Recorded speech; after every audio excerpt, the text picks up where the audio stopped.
السلام عليكم ومرحبا بكم في قناه فنون الطبخ مع فتيحه.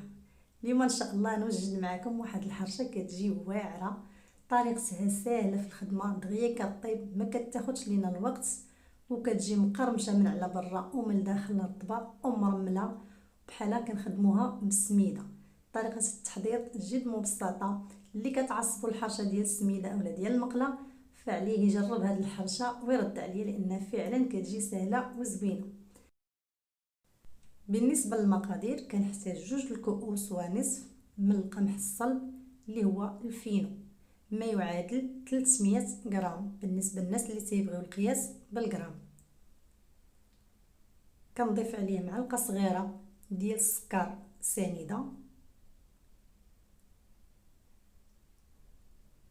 كيس خميره الحلويات 8 غرام اولا 7 غرام بحال بحال.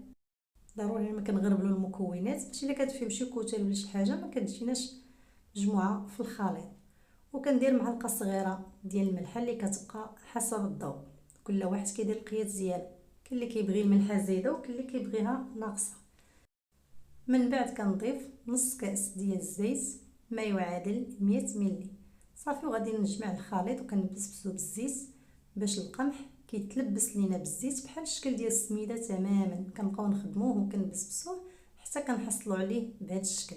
ضروري ما كنبسبسو مزيان حتى كيتلبس لينا اولا تيفزك بالزيت باش كيجيو الحبات كلهم رطبين صافي. هنا من بعد كنضيف عليهم 2 الكؤوس ونصف ديال الماء عادي، ما كيكونش دافي، يعني كديروا من الروبيني، ما يعادل 400 ملي. بالنسبه للقياس ديال الماء ما تزيدوا ما تنقصوا، هذا القياس كافي. هذه الحرشه كتجي سائله وما كتجيش خفيفه بزاف وما كتجيش ثقيله، هذا هو القوام ديالها.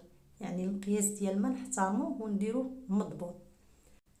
من بعد كندهن المقله بالزبده، تقدروا تدهنوها غير بالزيت، انا تنفضل الزبده صافي. انا غادي ندهنها مزيان حتى كنلبسها كامله بالزبده، وكنرشها بالقمح اللي هو الفينو. ماشي ضروري انكم ترشوها بالسميده، كاين اللي تيقول لك نرش السميده واخا كيكونوا خادمينها بالفينو باش كتجيكم الحرشه مسمده. بلا ما تحتاجوا سميده نهائيا في هذه الحرشه، كتخدموا غير بالقمح وكتجي هذه الحرشه غزاله. غير احترموا غير القياس ديال الماء والقياس ديال المقله. بالنسبه لهاد المقله القياس ديالها 30 سنتيم، يعني الا بغيتو ديروا في مقله كبر من هذه ودرتوا نفس القياس راه الحرشه غادي تجيكم رقيقه بزاف. الا بغيتو ديروا مقله كبيره اولا المقله المعروفه ديال وجده كتضوبلوا المقادير كتجيكم هي هذيك صافي. هنا من بعد ما تنبسط الحرشه وتنقادها كنرشها بالطحين اللي هو القمح، وكنعاود نقادها بيدي وكنجمع عليها الجوانب هكا بمعلقه باش كيجي الشكل ديال الحرشه زوين. وكتجي مقاده من بعد ما كطيب كتقلب لينا بسهوله بلا ما كيلصقوا لينا الجوانب. وإلا ما بغيتوش لاطراس ديال اليدين اولا ديال الصبعان في الوجه ديال الحرشه كديروا الظهر ديال المعلقه وتتبسطوا به باش كتحيدوا لاطراس، غير هو كترشوا مزيان القمح باش المعلقه ما كتلصقش ليكم صافي. من بعد ما تنقادها بهذا الشكل غادي نحطها فوق البوطه اولا فوق النار. بالنسبه للنار كتكون مهيله باش هاد الحرشه كطيب لينا مزيان وكتجي مقاده في الطيب وكتحمر كامله صافي. هنا من بعد ما غادي نحطها كنخليها حتى كتنفخ وتينشف ليها الوجه، كنبدا كنقلب فيها بيدي. هنا بالنسبه لهاد المقله انا كتهز ليا من الوسط فكندير فيها ثقوب باش كتنزل وتجي مسطحه وطيب ليا مزيان.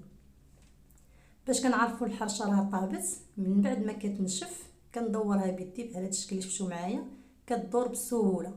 وباش نزيد نتاكد انها بدات كطيب تنهزها بسباتول وتنقلبها من التحت. بالنسبه للقياس ديال الطياب كل واحد كيفاش كيبغي الحرشه، كاين اللي كيبغيها محمره بزاف كاين اللي كيبغيها غير مذهبه. بالنسبه لي انا كنبغي هذا هو القياس ديالي، يعني كتكون طيبه ومذهبه بهذا الشكل، ما كنبغيهاش طيبه بزاف يعني محمره فوق القياس. من بعد ما كنقلبها كنبقى كندورها بيدي بهذا الشكل حتى كطيب، وكناخذ سباتول اولا اي حاجه عندي في المطبخ كنبقى كنضغط عليها بهذا الشكل باش كتجي الحرشه من التحت مسطحه وكطيب لينا مقاده. لان الحرشه فاش كتبدا كتنفخ كدير لينا واحد التبويقات، فهادو خاصهم يجيو مقادين باش الحرشه كطيب لينا مزيان. كنستمر بنفس الطريقه، غادي نقلبها من التحت ونشوف القياس ديال الطياب ديالها. فاش كنلقاها طابت صافي تنحيدها. هنا غادي نقلبها معاكم كيف ما كتلاحظوا كنحطها بكل سهوله، ما كتهرس ما كتفرتت. يعني هاد الحرشه ساهله في الخدمه، ما تخافوش منها. هنا غادي نقطعها وهي مازال سخونه، يعني باش تشوفوا راه ما كتهرسش لينا وما كتفرتش. غير جربوها على حسابي غادي تعجبكم. غير هو الفينو خاصو يكون من نوع جيد، يعني الا كان عندنا القمح الصلب زوين راه الحرشه كتجي زوينه. كيف ما كتلاحظوا كطيب مزيان من الجهتين، كتجي مقرمشه من برا ومن الداخل كتجي رطبه. هنا غادي نفتحها معاكم باش تشوفوا الوسط ديالها كيفاش كيجي، وفي نفس الوقت ما كتهرسش وما كتفرتش واخا راها مازال سخونه. الوسط ديالها كيجي خفيف كانها مخدومه بسميده تماما. كنتمنى الوصفه ديال اليوم تنال الاعجاب ديالكم، تجربوها وتجيكم سهله. شكرا لكم على حسن المتابعه والتشجيع. الى اللقاء، مع السلامه.